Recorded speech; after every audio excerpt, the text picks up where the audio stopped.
Innovation in the midst of economic crisis. From back-office works, India has evolved towards knowledge and innovation hub, and expect more benefits not just for the nation, but for global economy as well, with the upcoming decade. As the Indian outsourcing employees continue to develop into world-class research and development machines, or R&D, the West was doing nothing. Meanwhile, as the Americans are analyzing the Indian outsourcing, they envision that the call centers are just doing low-level technical support, and IT companies are just fixing small errors in computer software. Undoubtedly, it is where the Indian outsourcing industry had started. The call center operators are now providing various services such as optimization of financial transactions for Australian banks.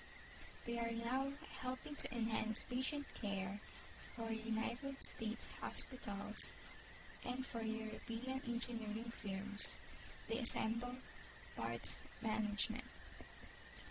On the other hand, IT companies are creating next-generation telecom technologies, complex medical tools, and mission-critical avionics systems.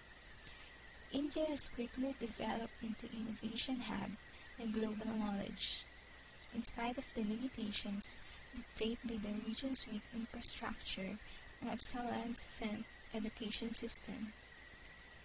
To help Western companies fix the Y2K bug in their systems 10 years ago, Indian IT companies like Tata Consultancy Services Limited or TCS, Wipro Limited, and Infosys Technologies Limited were bidding for small contracts.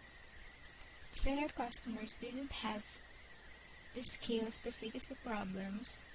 That's why Western companies sent their system to India for solutions. The Indian outsourcing industry used the chance to create modern skills, elaborate operations, and basically to know more about their clients. Indian companies used the opportunity to launch some platforms for huge projects and do more strategic ventures. Both sides gained benefits and the disaster in businesses was prevented.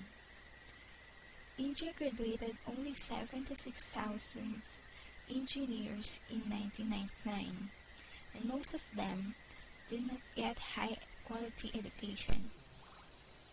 And by 2004, this number has doubled, but the quality of education suffered. However, the industry encountered several problems, even though the output of its engineering colleges was critically limited. It needed to hire hundreds of thousands of engineers. The Indian Institute of Technology have less than 5,000 engineers each year. It produces world-class engineers, but the advanced type of engineering jobs in India required engineers with PhD level and master's degrees. India has only 17,000 masters and 900 PhD graduates last 2004, and the PhDs isn't enough to staff its growing universities. It causes fierce competition for competent talents that leads to salary increase and attrition rates. To overcome the problem, Aegis set a solution to build their own surrogate education system.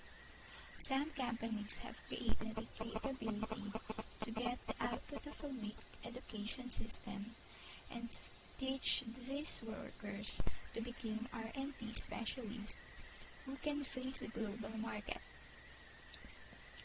Here are some of the things that India did to achieve the innovation.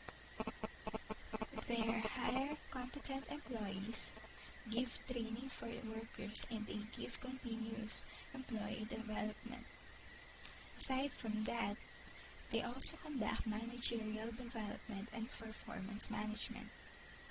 Because of that, Indian firms have gained some of the lowest attrition rates in the industry, and Americans' IT firms commonly experience 20 to 30% firm annual attrition rates. Indian talent supply has been able to cope up with the demands. Indian hired bright and largely inexperienced talent to productive R&D. This is Maan of Synergy.